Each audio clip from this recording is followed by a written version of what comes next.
Bonjour, bonsoir, tout dépendra de l'heure à laquelle vous regarderez cette vidéo.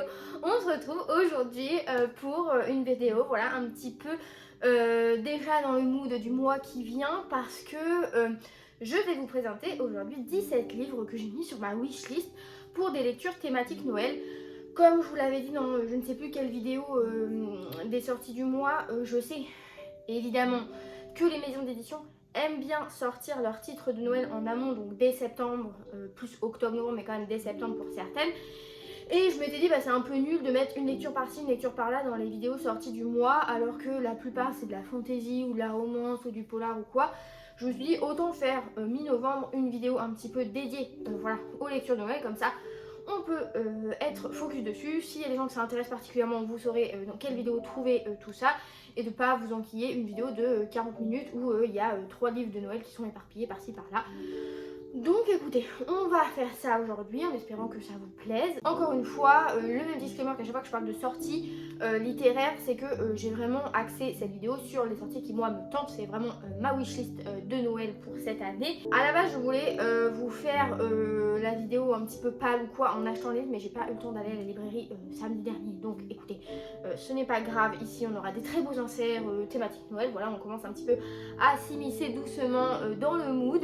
Mais du coup, on commence tout de suite. Et le premier livre que j'ai choisi, c'est un titre qui est sorti en septembre, il me semble que j'avais repéré. C'est un jeunesse young adulte, c'est Les Flocons d'Alizé, où là on va rencontrer Alizé qui est une jeune martiniquaise de 17 ans qui malheureusement va devoir passer les fêtes de Noël en France, donc vraiment rien à voir avec son île, pas du tout le même climat, pas du tout les mêmes températures, enfin sans doute pas du tout la même façon de fêter Noël, je pense. Sauf que elle qui pensait du coup passer des vacances de Noël un peu fadasse et tout parce qu'elle arrive en France, elle connaît personne, machin, elle va tomber sur Florian qui est le petit-fils de la voisine et qui est un petit peu renfermé sur lui-même, un petit peu pas très chaleureux, un petit peu distant, un petit peu je pense Gambit Sunshine, cette histoire. Et donc elle le trouve, voilà, au premier abord, elle en a un peu ras la casquette.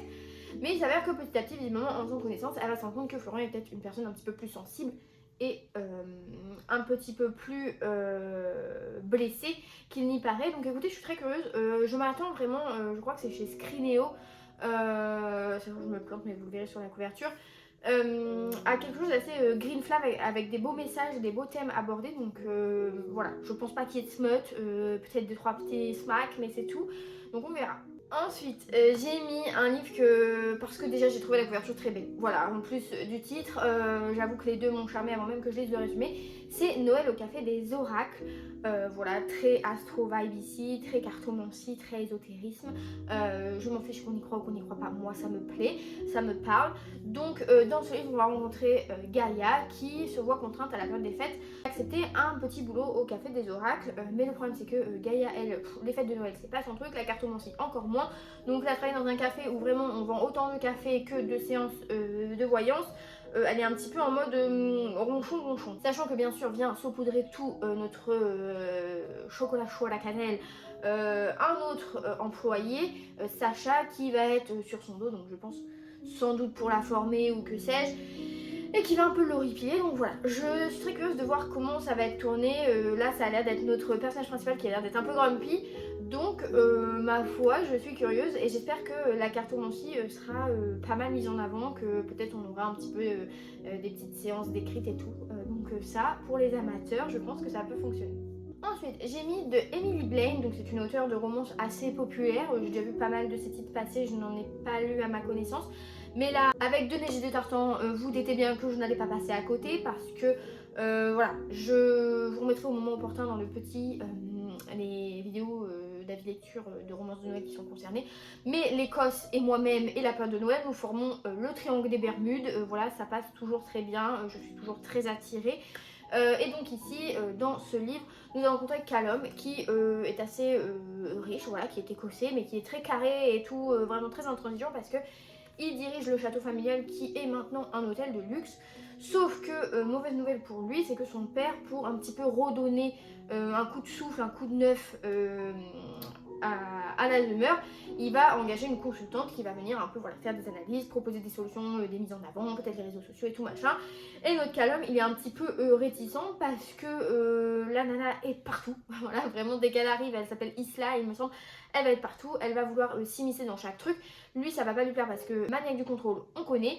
Donc je pense que ça va faire des étincelles. Pareil, je pense qu'on est encore sur un côté un peu grumpy venant de notre jeune homme.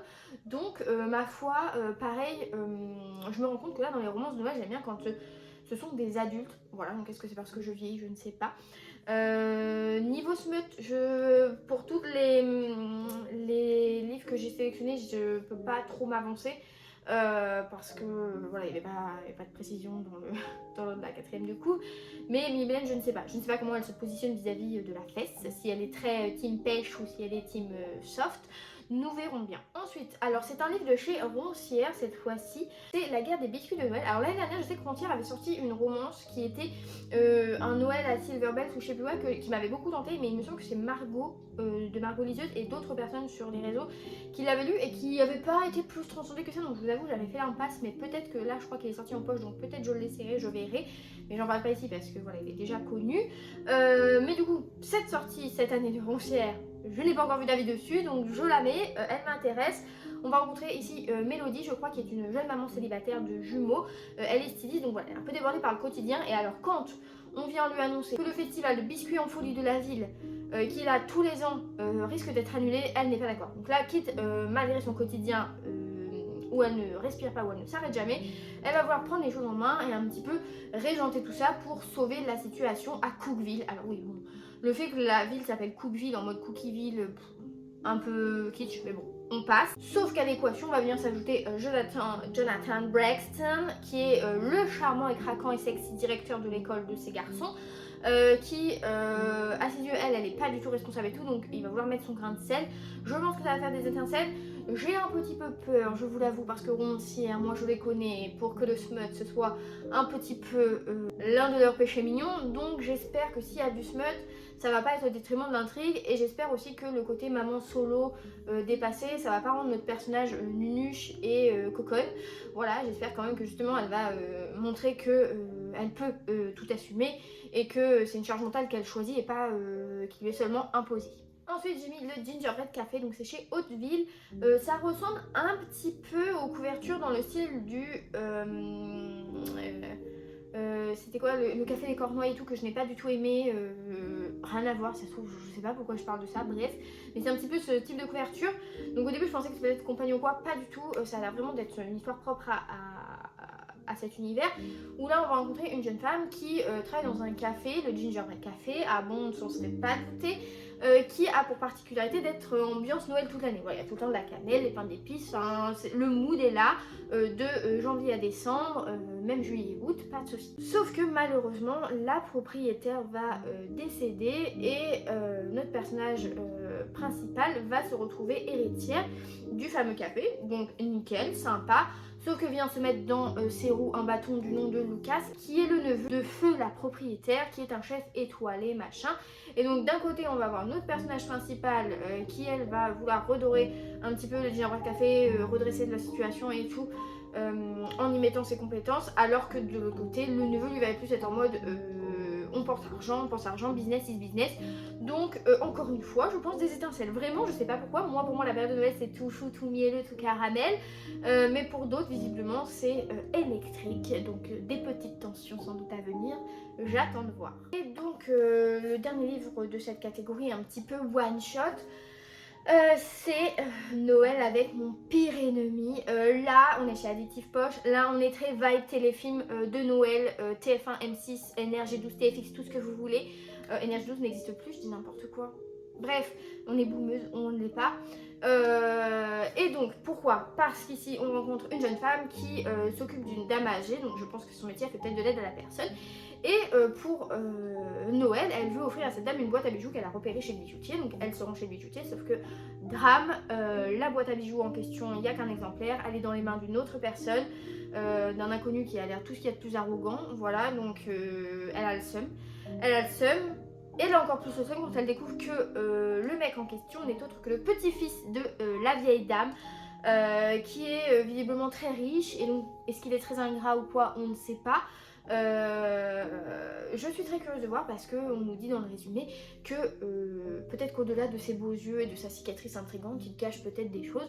Donc écoutez, ça peut être drôle comme ça peut être avec des sujets assez sérieux, peut-être quelques traumas, trigger warning. Pareil, ça je l'ai pas mentionné parce que je ne sais pas le degré que ça peut être, mais bien sûr dans les avis lecture je verrai comment je m'organise, si j'ai le temps de vous faire des updates en plein décembre, on verra, on espère, mais voilà, pour l'instant niveau smut et niveau trigger warning je ne peux pas trop me positionner. On passe maintenant à une catégorie de livres un peu différente parce que là on est sur des suites de séries. Ce sont des livres pour lesquels ce sont, je pense, des tomes compagnons principalement de livres que j'ai déjà lus par le passé. Donc voilà, je mets dans cette catégorie-là. Je pense que ça peut être lu indépendamment les uns des autres. D'ailleurs, je suis moi-même, on va y revenir, la première à faire. Mais voilà, je préfère préciser que il y a quand même, si jamais vous avez lu déjà ces auteurs-là, ou si vous avez lu ce dont je parle et que vous avez aimé, bah, sachez qu'il y en a d'autres. Enfin voilà, on est là pour faire des clins d'œil à tout le monde quand on apprécie. Donc nous avons tout d'abord Au secours, je suis dans un western de Noël. Et là je suis plus que ravie parce que il y a 2 ans, enfin en 2023, j'avais lu Au secours, je suis dans un film de Noël. Qui m'avait totalement convaincue, et la fin laissait sous-entendre, je l'avais dit dans ma vidéo que vous retrouverez dans le petit et dans la description, que la fin elle pouvait être ouverte pour une autre personnage qui était la meilleure amie de la perso principale de Au secours, je suis dans un film de Noël là. Et mon vœu a été exaucé parce que là, Au secours, je suis dans un western de Noël. Donc on rencontre Malia qui est la meilleure amie de Zoé, qui était la première protagoniste de Au secours, je suis dans un film de Noël, qui elle était une accro à Noël, donc il a un peu converti, voilà. Donc elle, Noël, c'est un peu se morfondre et tout parce que bah, sa coloc n'est plus là évidemment, elle est partie vivre sa vie d'amour et d'eau fraîche et de neige, de rouler cannelle, tout ce que vous voulez. Et en fait elle va se retrouver pareil à traverser l'écran pour se retrouver dans un western. Donc écoutez, je n'en sais pas plus, c'est un peu flou mais je préfère ça parce que comme ça j'en sais pas trop. Après mon petit cowboy, je pense un petit peu grumpy, donc je pense Small Town. Donc voilà, là pour vous situer un peu avec Au secours, je suis dans un film de Noël, on était sur quelque chose de très téléfilm M6, hein, voilà, donc là il n'y avait pas de surprise. Vraiment, n'allez pas surcoter des bouquins comme le Pumpkin Spice Café, parce que ces livres-là ne donnent que ce que l'on attend d'eux, c'est-à-dire des petites romances sympathiques, très clichés et très prévisibles. Voilà, donc il n'y a pas de mystère pour l'instant. Suspense. Mais voilà pour celui-là. Et le deuxième livre dans cette catégorie est Un gentleman sous le sapin, qui est compagnon de, je pense, un Highlander sous le sapin, que j'ai lu l'année dernière, qui, pareil, vidéo dans le petit, vous le verrez, m'avait un peu laissé dubitative parce que j'avais trouvé que c'était très fast burn. Voilà, je ne m'y attendais pas, je m'attendais à un slow burn. Et que pour le coup, c'était très axé sur le pinceau tendu de notre monsieur dès les premières pages, dès qu'il voyait notre protagoniste féminine, même sans connaître son prénom. Il était déjà tout feu tout flamme, le piment est caliente. Donc écoutez, dans celui-ci, je ne sais pas qui a un lien avec qui, je pense que ça me reviendra quand je lirai le livre, mais c'est le même DA de couverture, de titre et tout. On rencontre ici une jeune femme qui, la pauvre, s'est fait larguer. Elle a ouvert une librairie spécialisée, mais elle continue à stalker son ex, donc elle n'arrive pas trop à passer à autre chose et tout. Et en plus, elle découvre que son ex, évidemment stalkant, s'est fiancé et qu'il sera au même endroit qu'elle quand elle ira passer les fêtes de Noël chez son père. Donc là, elle n'a qu'une solution, qu'une idée en tête, c'est de se dégoter un faux petit ami. Voilà, donc vous voyez les tropes venir. Et son choix va se porter sur son nouveau coloc qui est anglais, qui est très charmant, mais qui est gay. Voilà, donc je suis très curieuse de voir comment ça va être tourné, de voir comment va être présentée la chose, parce que si on est gay, on ne devient pas hétéro en un claquement de doigts, on n'est pas dans les dieux du campus. Lol, balle perdue, mais balle réelle. Donc écoutez, autant le côté un peu fast burn, très smutty de Highlander sous le sapin m'avait un petit peu fait tiquer, mais le côté humour et la plume était très sympa, donc je pense que je peux davantage préférer celui-ci. Ensuite, bretzel et caramel à Noël. Alors, pareil, là j'avais eu hamster, bretzel et beurre salé ou je sais plus quoi, pareil en 2023, donc ce sera la même vidéo que pour Au secours, je suis dans un film de Noël. Si vous voulez mon avis détaillé, mais je crois qu'il y en a un entre eux, il y en a un qui a dû sortir l'année dernière que je n'ai pas lu, mais du coup je vais lire celui-là, mais je lirai sans doute aussi celui de l'année dernière, enfin un micmac, mais après c'est Tom Compagnon donc je peux les lire dans l'ordre que je veux, parce que quand j'avais lu, il me semble, Hamster et Bretzel et le beurre et tout, il y en avait déjà un avant parce que une personnage qui était mentionné, enfin bref, un micmac qu'on peut régler parce que de toute façon c'est des tomes compagnons donc c'est pas grave. Mais du coup ici qu'est-ce qui se passe? On part plus sur une petite romance aux allures, aux intonations de Cozy Mystery, parce qu'ici on va rencontrer Elsa qui est dans son petit village, qui s'attend à passer les fêtes de Noël, voilà, très small town, les marchés de Noël et tout machin, sauf que va arriver dans la ville un agent de police qui fait un petit peu bourde sur bourde, voilà, qui est un peu Gaston Lagaffe, qui va vouloir un peu allumer tout le monde alors qu'il n'y a pas forcément de raison. Donc on est curieux de voir si il assume ses torts. Tout va un petit peu tourner au drame. Les festivités vont prendre une tournure un petit peu différente parce que quelqu'un va disparaître. Et du coup, notre Elsa va se retrouver à devoir faire équipe avec notre fameux policier un peu catastrophe ambulante. Donc je pense que ça peut faire des étincelles et qu'on va être très vite agacé par cet homme. Et pareil, celui que j'avais eu, Hamster et tout ça là, j'avais adoré, vraiment on avait aussi ce côté un petit peu enquête et tout, et ça avait été très sympa, moi j'avais adoré, j'ai beaucoup aimé la plume de l'auteur, donc je reste très ouverte à celui-ci. Le lire c'est Mystérieux Noël au domaine de Castillon, donc pareil c'est un petit peu la même DA. J'avais lu Étrange Noël à Marcilly parce que le pitch me bottait, et puis Marcilly c'est un petit village qui est pas très loin de chez moi, enfin de chez mes parents, que j'avais trouvé très mignon la fois où j'y avais été, donc écoutez, moi il m'en fallait pas plus. Donc dans celui-ci visiblement on n'est plus à Marcilly, mais on va retrouver quand même Vicky qui me semble était le personnage principal du premier livre, parce qu'elle est décoratrice d'intérieur. Il me semble qu'à Marcilly elle avait été appelée pour décorer un manoir, et là elle est du coup appelée pour décorer le domaine de Castillon. Ça sera écrit sur ma tête si je dis n'importe quoi, s'il y a rien écrit c'est que je suis très intelligente, voilà.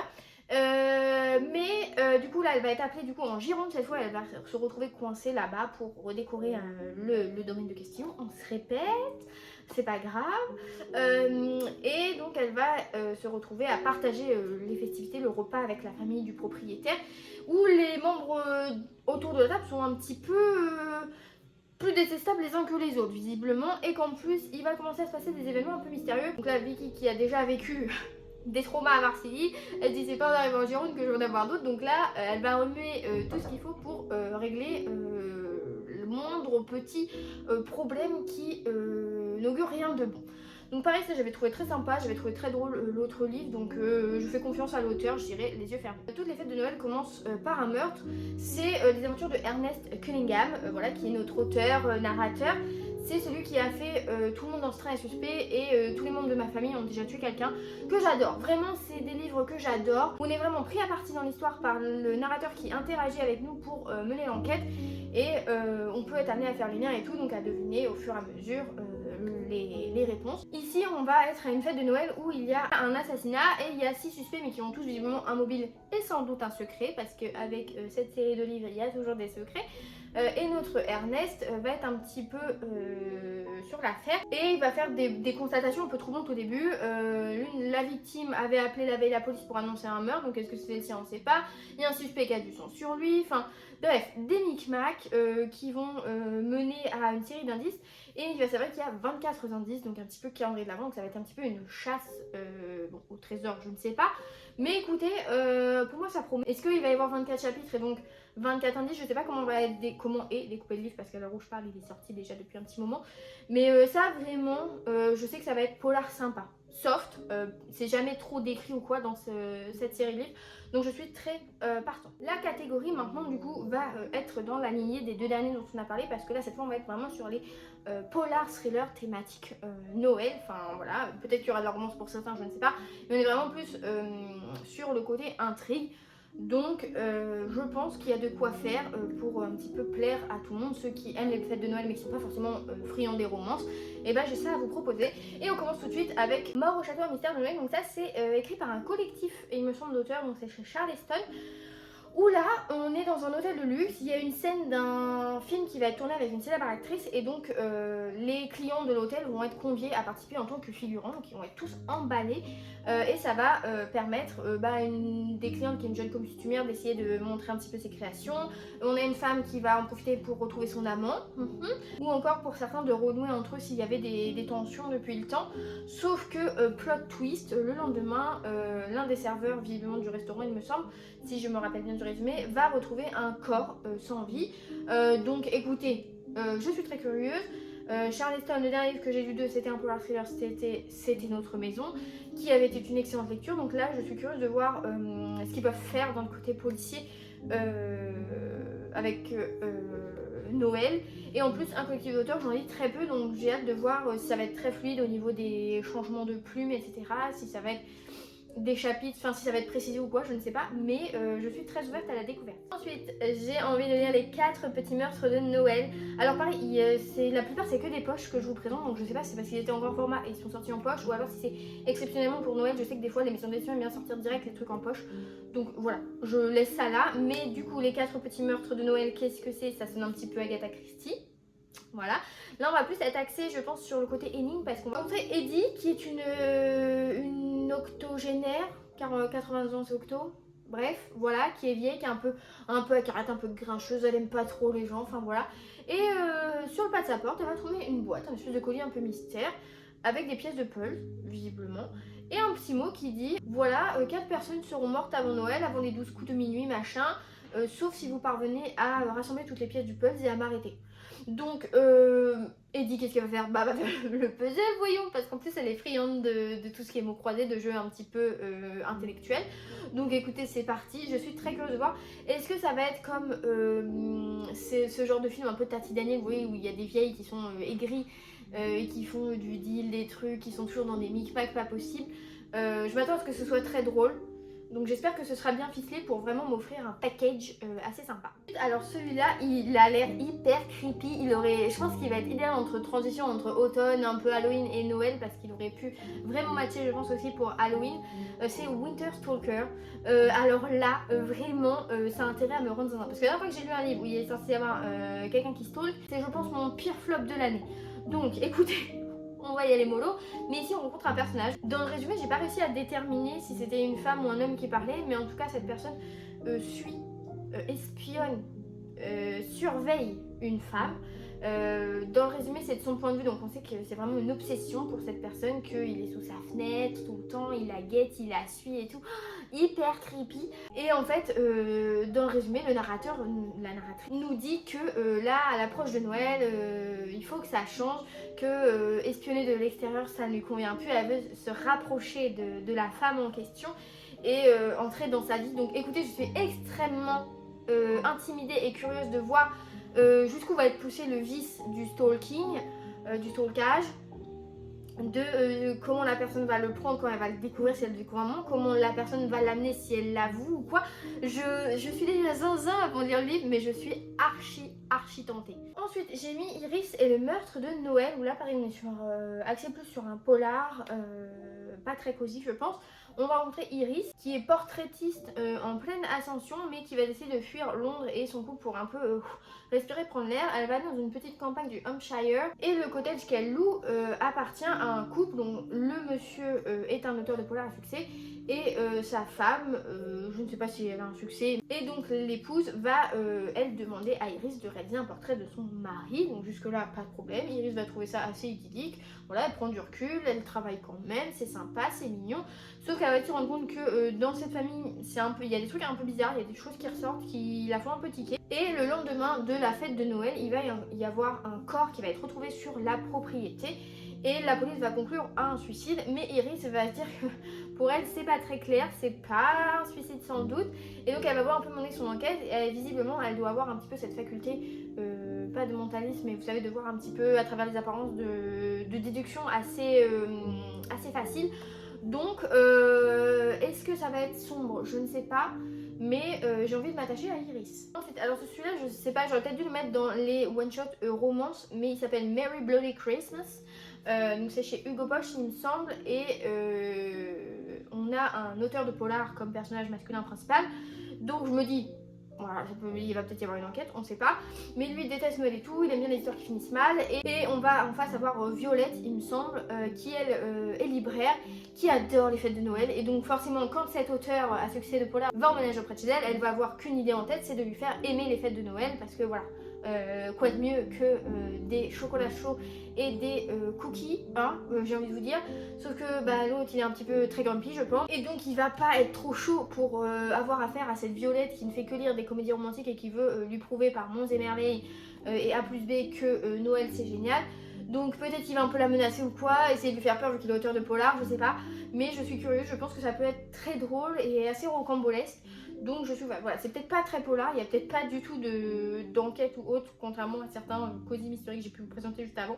Mais je sais pas, le titre et la couverture ça me faisait penser à quelque chose de sanguinolent, je me suis emballée, peut-être je l'ai mal placé. Et donc le dernier que je mets dans cette catégorie, qui est pour moi un petit peu mystère, mais plus peut-être mystère énigme, je pense pas qu'il y ait de meurtre à proprement parler ou quoi, mais on est dans un côté un petit peu quête, un petit peu chasse au trésor. J'ai mis La bibliothèque secrète de Noël, donc de Jenny Colgan. Jenny Colgan et moi n'étions pas très amis parce que j'ai lu un Noël à la charmante librairie, je crois, ou je sais plus quoi. Pareil qu'il est dans une des deux vidéos déjà d'avis livresque, que j'ai pas forcément aimé, que j'avais pas trouvé très pertinent. Alors j'avais pas lu la petite... Enfin j'avais pas lu la série originelle, la petite librairie de je sais plus qui, je sais plus quoi là. J'avais vraiment lu que celui sur Noël, donc après ça ne m'avait pas dérangé plus que ça, hein. Je pense que j'essaierai peut-être quand même les autres, mais j'avoue que celui-là m'avait pas convaincu. Mais là, le pitch me botte bien. On va rencontrer une jeune femme qui a pour habitude de... Voilà, elle adore les livres et tout, et donc elle part toujours en quête un peu aux quatre coins du monde pour trouver des exemplaires un peu rares, etc. Dans des ventes aux enchères, je pense, des librairies d'occasion, des trucs comme ça.